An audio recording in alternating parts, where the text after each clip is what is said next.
Hi friends, I'm Abby and welcome back to my channel. Today I'm going to be talking through some of the books that I am intending and hoping to read in the month of February. And going into February, well, it's currently the 26th of January, I am in a state of choice paralysis where I've come to the end of the month and there are so many things that I want to read. And this TBR is just way too ambitious because there's too many things on it. And right now I'm going, I will just want to read everything. And then I just don't read anything that I'm looking at it going, I don't know what to pick. I don't know what to do. And I'm not reading anything. And I'm just binging a K-drama called When the Phone Rings and not making any dent in anything. So that's the state that we're currently in. February is a month I think it's going to be quieter than January. I've just been here, there and everywhere. I'm actually going to France tomorrow as a film in this, so it's continuing to be here, there and everywhere, which is why I don't anticipate finishing loads off in this final week. That pretty much what we're mentioning here is probably going to be finished in February if we're realistic. So there are things on my TBR that I want to read because, you know, one of my aims is to get rid of the TBR, and then there are so many new releases that are coming out. It is just ridiculous. I don't know how I'm meant to keep up with reading the new releases and the TBR and the control. I have no control, the lack of control. I've had a lot of new books come into the house in the past week, so all the work that I made in January at reading the physical TBR has just been I don't know, it's just been ruined by everything that's come in. And now I'm just overwhelmed. Okay, we'll get into things. Some of these things I already own and they're here. Some of them I don't own yet, but they've been ordered, and some of them I haven't ordered yet. So we've got a whole mixture of things. We'll talk about what I am currently intending to be reading. In terms of my audiobook, I am working my way through the Throne of Glass series, rereading it. I finished Crown of Midnight today and I started my reread of the Assassin's Blade, the prequel novellas. I was going to dive into Air of Fire and then I was like, when am I going to read the Assassin's Blade? And historically, I've always read it after the second book. I think because, I don't know when it was published as a book, whether it was after the second book came out or that's just how I did it back in 2014. But that's how I know there are loads of different reading orders for it, but my reading order is 1, 2, then the prequels, and then you continue on. It's what works for me. I know some people say to start with it, and some people say to read it after the first one or the third one or wherever, but this is what works. So I've only read the first story within that because of it being novellas, and we'll just see how I get on. So I imagine that will be finished early February, and then I'll dive into Air of Fire. Unless I'm starting to feel a bit burnt out on it, I don't know, but I imagine I will then just dive into Air of Fire. Speaking of things on the go, so I have 2 books which I'm in, as I'm saying, decision paralysis. I had one of them arrive on Thursday this week, and then the other one arrived on Saturday, and I'm still been reading something that I'm going to finish off in January, and I was like, oh no, what do I read? What do I read now? Which one do I pick? Knowing as well that I'm going to be travelling for work for the next 3 days, and whichever book I pick up, I don't know, it's probably not going to have the most focused attention on it, but both books I want to read and both books I want to have good amount of attention on. So it's just, you see what I mean? They should be easy decisions. It just isn't. Anyway, first of these being Onyx Storm by Rebecca Yarros. So this is the one that I think I'm probably going to go for, and this is the one that I actually read 16 pages of last night before falling asleep. I read the first chapter, so not very far. So I anticipate I will continue on with this one.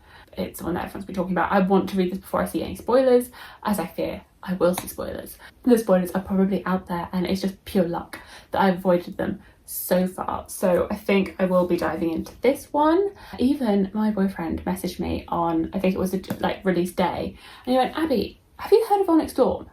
And I was like, I'm sorry, what? Where is this question coming from?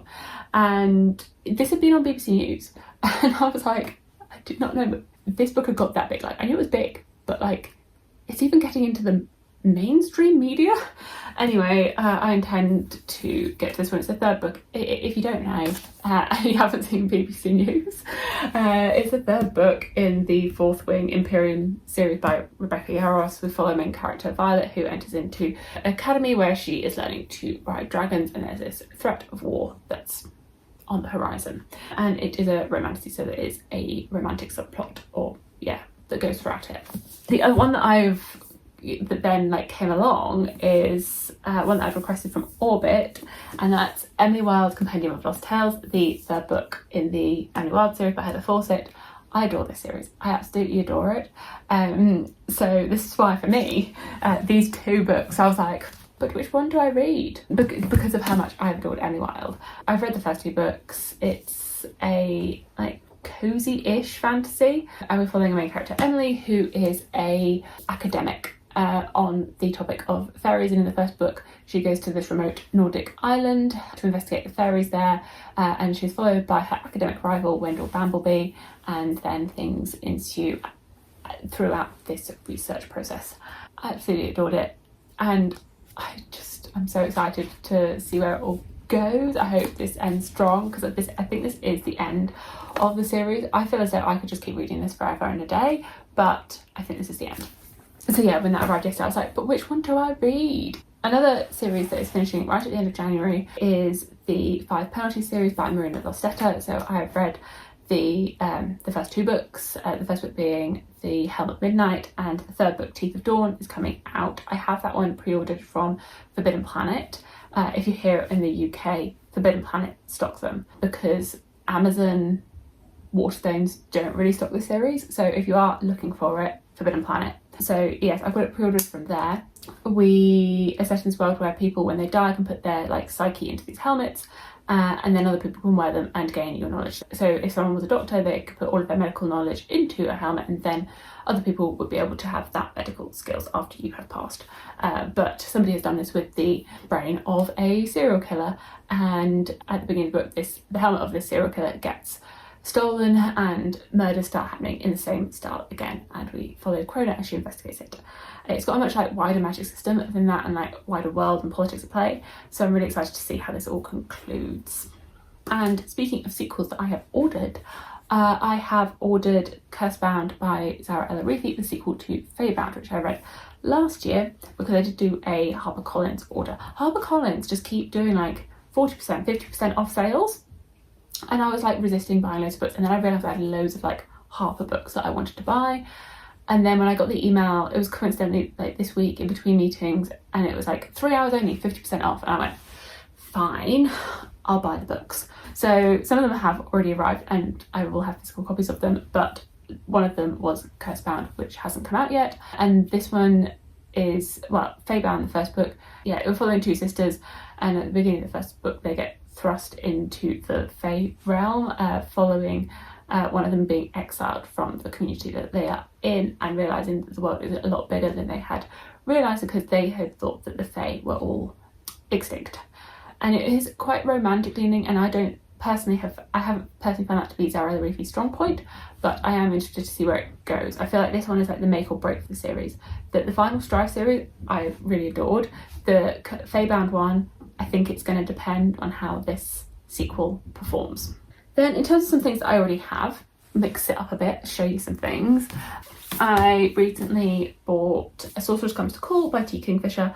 I figured this could be a really easy standalone that I could just throw into the mix, because I do have a lot of sequels in here, so I thought this could just be a fun, easy read. I feel as though it's about a daughter whose mother is a sorceress who is evil-ish, and that they are visiting somewhere, and her mother is trying to seduce somebody, and the daughter is trying to prevent anything from happening. We'll see. I've read quite a few of T. Kingfisher's other fantasy works, like Thornhedge, like Nettle and Bone, so my expectation of this is that it's going to be a really fun time.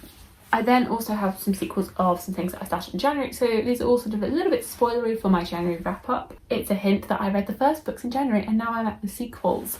First of these being Throne of Jade by Naomi Novik, the second book in the Temeraire series.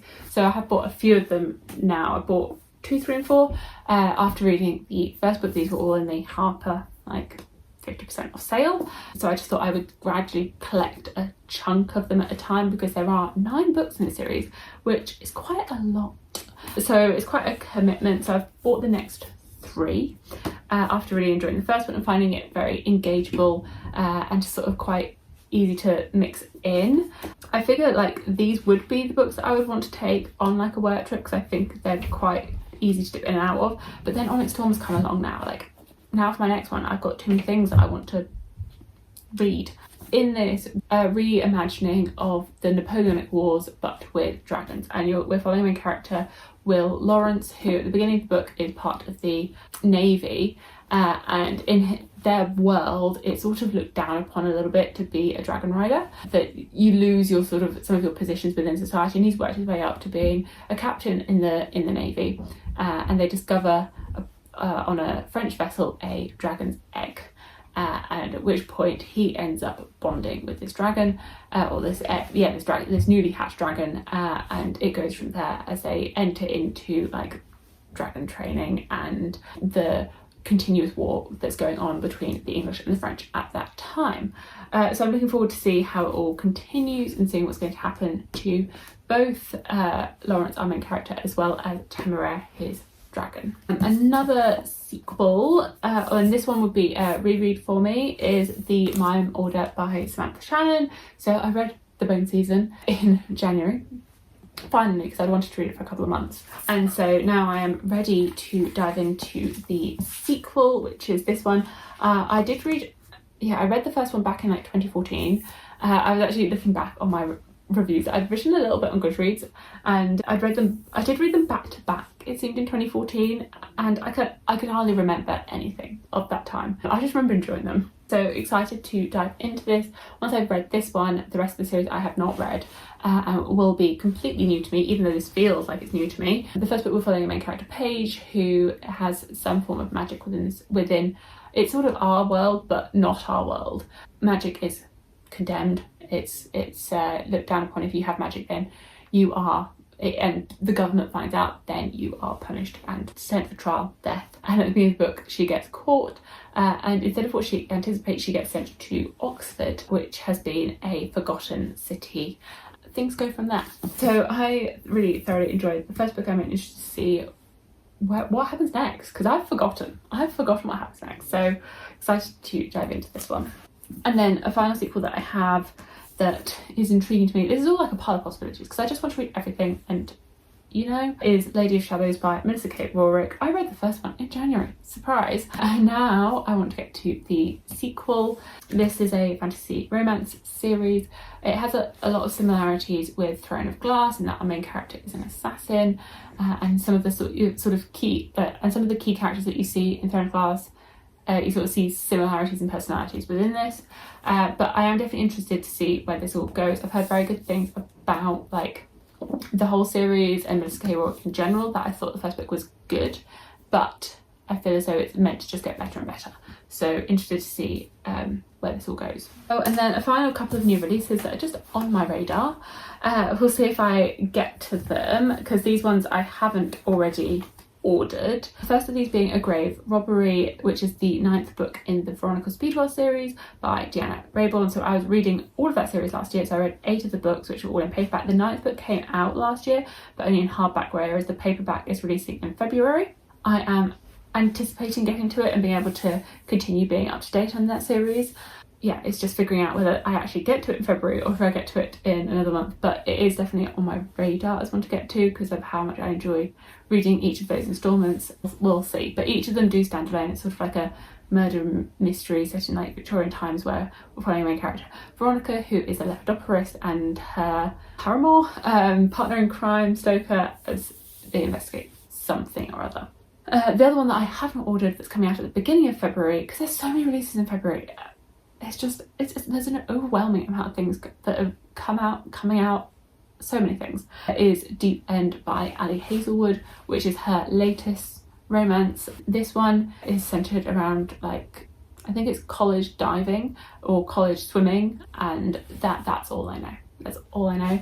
I have really thoroughly enjoyed the majority of Ali Hazelwood's books, and the way that she writes these quite addictive, cutesy romances that are typically quite fun to read. So I'm just interested in continuing on with reading her books because I've read everything. So it's just continuing on with that. And then the two other things that I own that are on my radar, the first of these being Best Served Cold by Jo Abercrombie. I think I've mentioned this a couple of times that I want to continue on with Jo Abercrombie. I just haven't got round to it yet, and I would like to, I just haven't. So continuing on in the First Law universe. So I'm now at the standalones. This one is a revenge-centred one. I'm not too sure who it's following, but continuing on and seeing where this all goes. And then the final one is that last year Gallant sent me Kavithri by Aman J. Bedi, which is, I think, the start of a series, which I think gets compared, the taglines are like Arya Stark, Gideon the Ninth, and The Poppy War, as like a South Asian inspired fantasy. Me and my friend Vish both have this, and we both said that we should be reading it because we were sent it, and we haven't, and that we need to be like accountability partners for each other. So we both would like to get this together and read it so that we can tick off that like pressing sort of, I requested this, I got it, I just haven't read it, and it's been months because this came out in May, 16th of May 2024, and I must have got it before that date and I didn't read it, and we're now in February 2025. So getting around to this one and seeing how I feel about it. Anyway, as you can see, way too many books, way too ambitious. It's not realistic, especially because February is the shortest month of the year. Like, what's going on? Way too many books coming out and I can't keep up. How are you feeling? Are you feeling the same? Are you like overwhelmed with the amount of choices that you have right now and things that you want to read and not knowing where to go next? It might also just be that I've been like traveling quite a bit and feeling a little bit out of routine, and so there's that like, what do I do, and then tired, and then feeling like that you want to be able to read and there's so many things you want to read but your brain doesn't have the energy to do it. Let me know what you're planning to read in February if it's any of these, and thank you so much for watching, and I'll see you in my future videos. Bye.